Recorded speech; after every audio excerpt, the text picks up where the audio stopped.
Jensen was unhappy at the idea of taking Howard Beale off the air. Mr. Jensen thinks Howard Beale is bringing a very important message to the American people.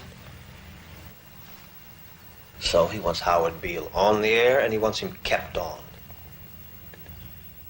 Mr. Jensen feels we're too catastrophic in our thinking. I argued that television was a volatile industry in which success and failure were determined week by week. Mr. Jensen said he did not like volatile industries and suggested with a certain sinister silkiness that volatility in business usually reflected bad management. He didn't really care if Howard Beale was the #1 show on television or the 50th. He didn't really care if the Beale show lost money. He wants Howard Beale on the air, and he wants him kept on. I would describe his position on this as inflexible. Where does that put us, Diana? That puts us in the shithouse. That's where that puts us. Hey, everybody. This is normally the time I'd be listening to Tucker Carlson say, "Good evening and welcome to Tucker Carlson Tonight." But as you probably heard, this show was canceled today. Tucker Carlson was the most popular cable news host, perhaps in history. Some people would say that Bill O'Reilly had higher ratings. I'm not sure about that. And of course, Bill O'Reilly was a host years ago when there was more cable news watchers. There was fewer networks. And of course, Tucker Carlson had a whole host of other things he did for Fox News. He had his own Tucker Carlson daytime show, and he had his own documentary series. So he did a lot more. He was, by all accounts, the most popular cable news host. And he was, most importantly, the only real voice of dissent against the regime on mass media. So I wanted to kind of react to that a little bit tonight. Go over a few things. First off, there's the big question is, why was he fired? Which is what they're now saying he was. It was not a contract dispute like it was with apparently Dan Bongino, left last week. Another very good as they go Fox News host whose contract was not renewed. But no, that's not what the news is reporting. So we'll talk about what may have happened there.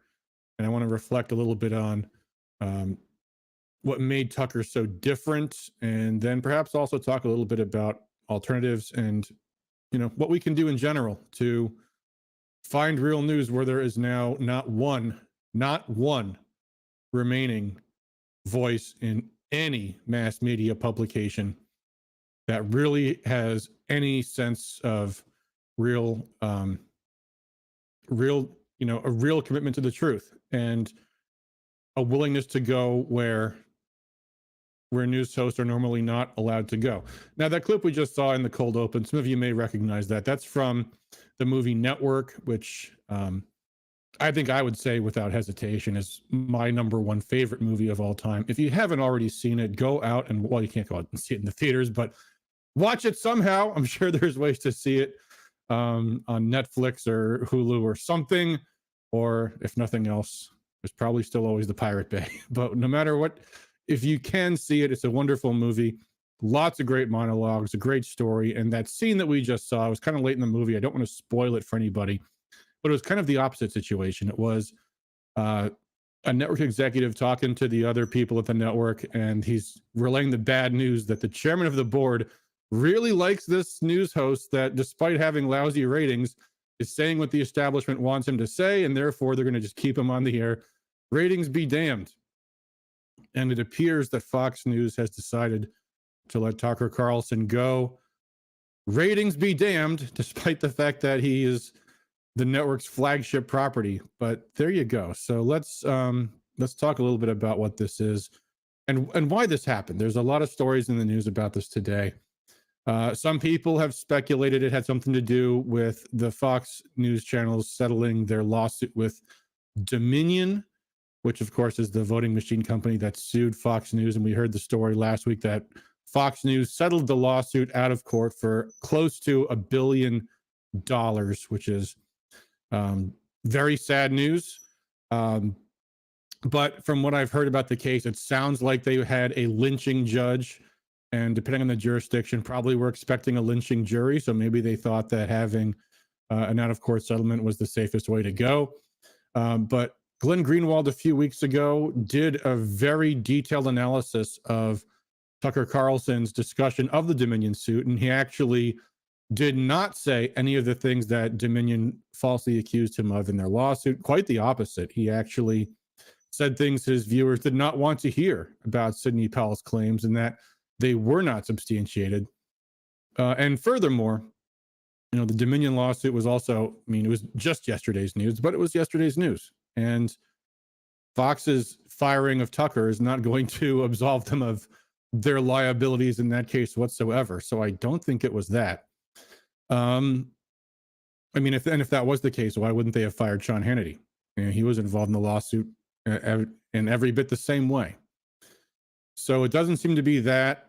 There is also some allegations that I guess he's involved in some lawsuit from some employee who's accusing him or his staff or somebody of sexual harassment. This is a familiar playbook, and without knowing, and of course, you and I can't really know the underlying facts because we don't work at Fox News. We weren't there to see what allegedly happened. But of course, this has been a consistent, continuing pattern. And of course, as we all know, the left has for years and years and years tried to destroy Fox News by any means possible, including filing lawsuits and all the rest of that stuff. And again, it's hard to believe that that would be any kind of basis for Tucker being fired because, again, he was their number one host, right? The damage that we've seen, I just saw a story today, Fox News's market cap went down $1 billion today, just on the news they fired Tucker. So there was a definitely a more affordable option for them to have resolved that issue without losing their key host. But I think we have to concede there is a real reason why this happened. Before we get into that, though, let me just pull up. I want to show you. This is the story in the LA Times, which, of course, is fake news. And this is entirely to be taken with a grain of salt because, after all, it is the LA Times. And it's all hearsay. It's all from quoting anonymous sources. But this is the story that just came out. Pushed out by Rupert Murdoch, who, of course, is the owner of Fox News. The chairman, I should say. And they say it was his decision. They claim it was based on this lawsuit. And again, I find that hard to believe. And there's no reason we should believe it because it's all just hearsay. These people are not going on the record. There's no evidence to back any of it up. It's just something that they choose to say. So this is what it is, blah, blah, blah, blah, blah. It's not going to do Fox News any good if they think it's going to somehow absolve them of anything. No, it's just going to alienate their audience. And the sad thing is, folks, that's the big story today. It's, I think, important, and I didn't have time today to go back and try to pull all these old clips, although Glenn Greenwald apparently has. So you could check out his show, which I think is just wrapping up on Rumble now. But there were so many times that Tucker did things that broke the perception of the average person about what Fox News is, which is the perception that back when he was on the Daily Show, Jon Stewart was cultivating for years and years and years, which is that Fox News is essentially the news network of the Republican Party. And of course, many of the Fox News personalities over the years played right into that stereotype. People like Bill O'Reilly, people like Sean Hannity. And Tucker changed that in a huge way on the network. And there were some people on the network that came his direction, but they weren't moving that direction before Tucker Carlson. Laura Ingraham, for example. But nobody came anywhere close to Tucker Carlson in terms of challenging not just the Democrat power structure and the Democrat talking points, but the Washington establishment power structure, the Washington establishment's talking points that they were handing out to either side, and that so many conservative Republican commentators were just parroting. There were certain things that only Tucker was saying, and that's why he grew such an absolutely massive audience on Fox News. And there's so many examples of this. I mean, the biggest one at the moment right now has been the war in Ukraine. And to be fair, Tucker has always kind of hedged his statements about that. He would never come out and say, you know, we think this entire war is a bunch of garbage, but he would say things like, you know, whether or not you like Vladimir Putin, this is going to cost Americans a lot of money. We should be questioning this when all these other things are going wrong at home. He was never one to just randomly just point blank say, oh, Vladimir Zelensky is a national hero and we should all be looking up to him. No, he said Zelensky is a crook and Zelensky is getting us to ignore our national interests. And he was harshly critical of that when nobody else in both parties in the mass media was really doing that. And of course, there were a lot of people in the independent media, even on both sides, critical, but nobody in the mainstream media was saying these things except for Tucker Carlson. And there were so many examples of this kind of stuff too, especially remember because, you know, Fox News, and every news network understands its audience. And there's always this temptation to go along with the partisan affiliation of what your viewers are, because you don't want to challenge them and alienate them and lose them. And so that's why there's always this tendency for a news network to go to the Democrat Party or the Republican Party. But you never would see an MSNBC host or a CNN host criticize a Democrat unless it was because the Democrats were going off of the party establishment reservation. You know, during the 2016 election, oh yeah, they were happy to criticize Bernie Sanders because he was a threat to Hillary Clinton. But you would never see CNN or MSNBC criticize Hillary Clinton. They would never criticize the most powerful people in the party. And yet you would see Tucker doing what Sean Hannity would never do, what even Rush Limbaugh would never do, which is to criticize top Republicans, criticize and brutally so people like Mitt Romney or people like Lindsey Graham, who he repeatedly called a warmonger, a liar, a fraud, everything else. The way he talked about Kevin McCarthy, all the jokes he made about Kevin McCarthy bunking with Frank Luntz and sneering at Frank Luntz and people that look to him for advice, as well they should. Only Tucker would do things like that. Nobody else did. He embraced the populist message and he went after the Wall Street people. He went after the people who always said there's all this money we have for war, never money for the American people. He would talk about the Federal Reserve. He would talk about the central bank digital currency. He would constantly say the things that the mass media isn't allowed to say. And he got away with it because he brought the ratings. And to this day, he brought the ratings. And even still, they canceled him. And I have no doubt in my mind, that's the number one reason. There was an interesting post from Robert F. Kennedy. We actually posted on our website today. So I'll pull this up here. Give me one moment. I'm going to load this up. And here we go. Fox News fires Tucker Carlson 5 days after he crosses the red line by acknowledging that the TV networks pushed a deadly and ineffective vaccine to please their pharma advertisers. Carlson's breathtakingly courageous April 19th monologue broke TV's two biggest rules. Tucker told the truth about how greedy pharma advertisers controlled TV news content, and he lambasted obsequious newscasters for promoting jabs they knew to be lethal and worthless. For many years, Tucker has had the nation's biggest audience, averaging 3.5 million, 10 times the size of CNN. Fox just demonstrated the terrifying power of big pharma. Well, maybe it was that. Maybe it was more than that, because that wasn't the first time Tucker Carlson crossed a red line with the establishment. But yeah, it's amazing to see, and why it came at this time, I don't know. I have no doubt in my mind this is going to be a terrible thing for Fox News. In fact, at the end of this program tonight, which is going to be a short program, by the way, this is not our full weekly live stream, I'm going to cancel my Fox Nation subscription. I encourage everybody else to do the same.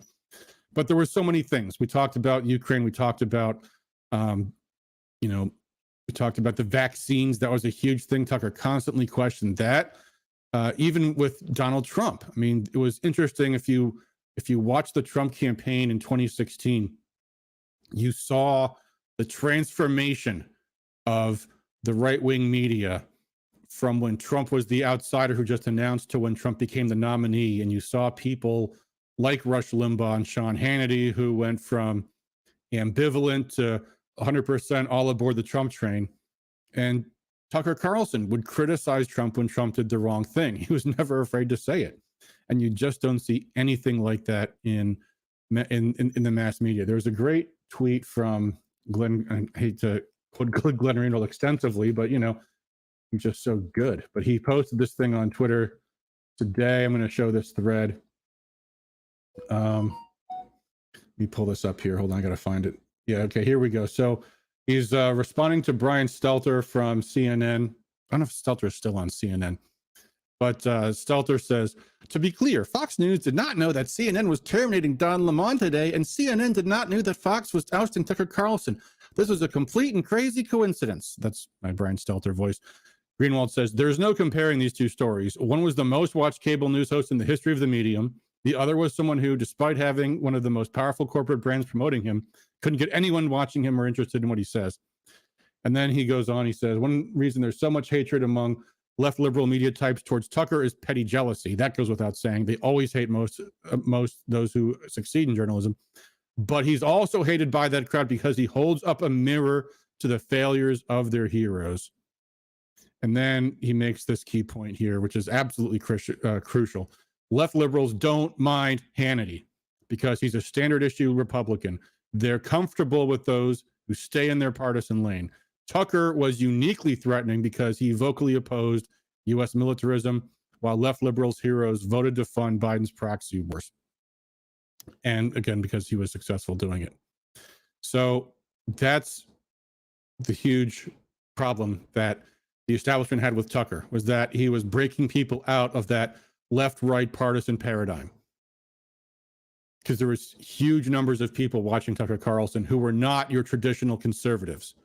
And they tuned into Tucker for something different. So, I mean, it was just story after story. Julian Assange, that was another huge story where Tucker properly identified Julian Assange as a hero and as someone everybody in the media should be defending, since it was obviously freedom of the press that his imprisonment threatened. And yet, incredibly, most of the mass media did not support Julian Assange. They condemned him. They condemned press freedom because most of these people are not even real journalists. So, yeah, all of these things. But there's one other thing about Tucker Carlson, I think, that should be said. And I don't know, this is something, I don't know if Glenn picked up on this. Maybe he talked about it. I didn't see the whole show tonight. But something I noticed about Tucker, which you don't see in any news media people ever, and yet you saw it from Tucker actually fairly frequently, which is that he knew how to admit when he was wrong. And that's something you never see among journalists in the mass. Well, I'm sorry, real journalists, yes, they issue corrections. But Tucker would often come on the show, and he had people like Greenwald on who would say, when we invaded Iraq and Afghanistan and passed the Patriot Act, I was on the wrong side of all those things.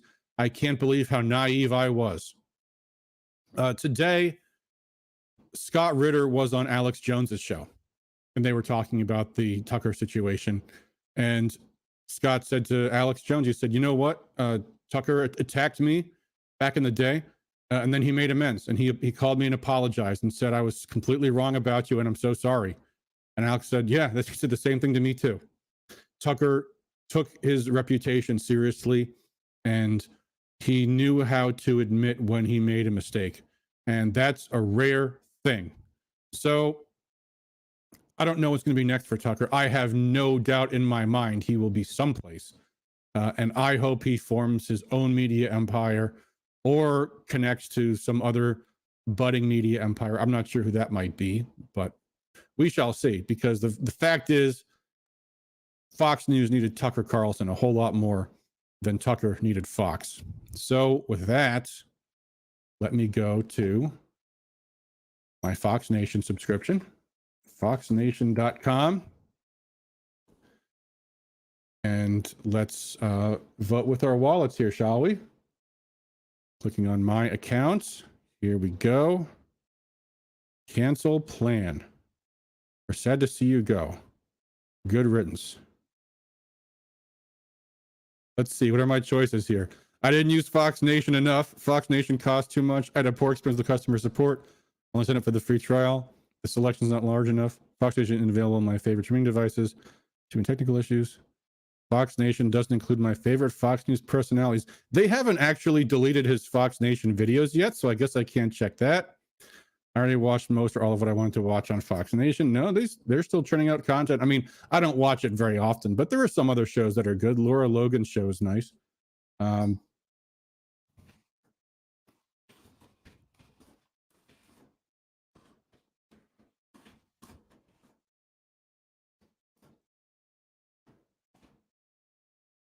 Ever did? Ever done?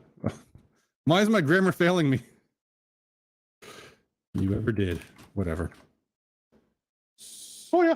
Oh, look at that. They make the button keep my subscription. I had to click the one below. Be canceled effective May 21st. Until I continue to enjoy exclusive daily shows. All right. Well, I'll finish off watching the rest of their shows some other time. All right. Bye-bye, Fox Nation. There you go. People sometimes ask me what I like to watch for news. I'm just kidding. Nobody ever asks me that. They tell me what news I should be watching from their sources. But I'll just tell you guys, if you want to see who I like to watch, obviously Glenn Greenwald on Rumble. You know that because I talk about him all the time.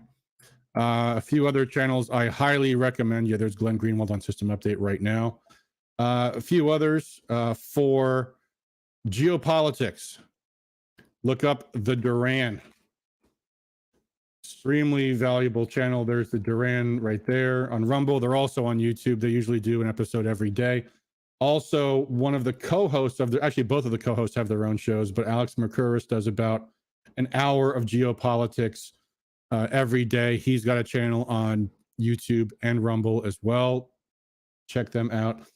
Another one of my favorites is if you have a Barnes Law, Robert Barnes, a little too, in my opinion, Trumpy these days, but nevertheless, Robert Barnes is a high-profile attorney who provides absolutely brilliant legal analysis of all of the most important cases that are happening. So if you want news on all of this, all of the big high-profile lawsuits happening, check out Barnes Law. They have their own locals community page, and they're on Rumble and YouTube as well. Another great law channel, one of my favorites. I've actually watched this guy since his very first live stream. I've been a guest on his show a few times. Nick Rekieta of Rekieta Law does a lot of live news coverage of lawsuits, and he was hugely helpful in raising money for Lucas Gerhardt's legal defense. Absolutely brilliant commentator. He is also on YouTube, but YouTube has tried to cancel him a few times, so now his primary stream is on Rumble. So definitely check out Rekieta Law. And he's also got his own locals page as well. For headlines, I like Citizen Free Press. There's a few of these drudge alternative type sites out there. Citizen Free Press is a great link aggregator, so you can check them out. Another great website is The Federalist. They have a funny website name. It's like the Federal. Let's see. Well, that's just their logo. Okay, so it is The Federalist, but The Federalist is a great commentary website. You can check them out there. Another good commentary site is American Greatness, amgreatness.com. Magazines, there are two excellent magazines you should check out. One is Chronicles Magazine. You can look them up here. Pedro Gonzalez, who's also on Twitter, is, I think, the editor of this magazine, but they have a print edition too you can get. Another one is the American Conservative, which I don't know if it is still edited by Daniel McCarthy. I used to work with Daniel McCarthy in the Ron Paul campaign, and he was their editor. I think he's doing other things these days. But another great America First publication. They're I don't think they were founded by Pat Buchanan, but they're very much a Buchananite type publication. So you can check them out. Another super fun website is Tacky's Magazine. This is not, I think, of a print edition. But for those who don't know who Taki Theochrodopoulos is, he's this guy who's this Greek playboy who just inherited his money and just yachts around the world and doesn't give a rip about anybody. Just publishes his own magazine with his favorite people. And these are all highly controversial people that are just a lot of fun to read. So check out Tacky's magazine. Who else do I like? Folks in the chat, and I know this is an unplanned stream, so I don't have too many people watching, but if you guys have recommendations for sources of news, tell you what, leave a comment in the description. I'll read them all on our Sunday live stream. So let me know what sources of news you guys like, because obviously you're not going to get anything good on Fox News anymore. But thanks to the internet, we have lots of other options. So there you go. That's all I've got for tonight. Just a short stream, just a little tribute to Tucker Carlson, and sad state of affairs with Fox News. Let's hope that their stock continues to crumble. And maybe that's what they wanted to do. Maybe they're like that Mr. Jensen from the movie Network, who just doesn't really care about profits and just wants to propagandize. And that's why Tucker had to be taken out. And of course, it's nothing to do too. If you haven't already seen it, go see Network. All right, guys, that's all I got for tonight. See you next time. We'll have our regular stream on Sunday. Who knows, maybe another stream between now and then. Till next time, thanks for all you do for liberty. Oh, Jessica says, issues and insights. I am not familiar with that. I'll have to check it out. Thank you, Jessica. Oh, an American Thinker. Yes, very good. I agree. I like American Thinker. All right, and Conservative Treehouse. That's another good one I like as well. Occasionally, Revolver is very good, but they can be hit or miss. Breitbart's hit or miss. There's a few others. So, all right, thanks, everybody. Until then, peace.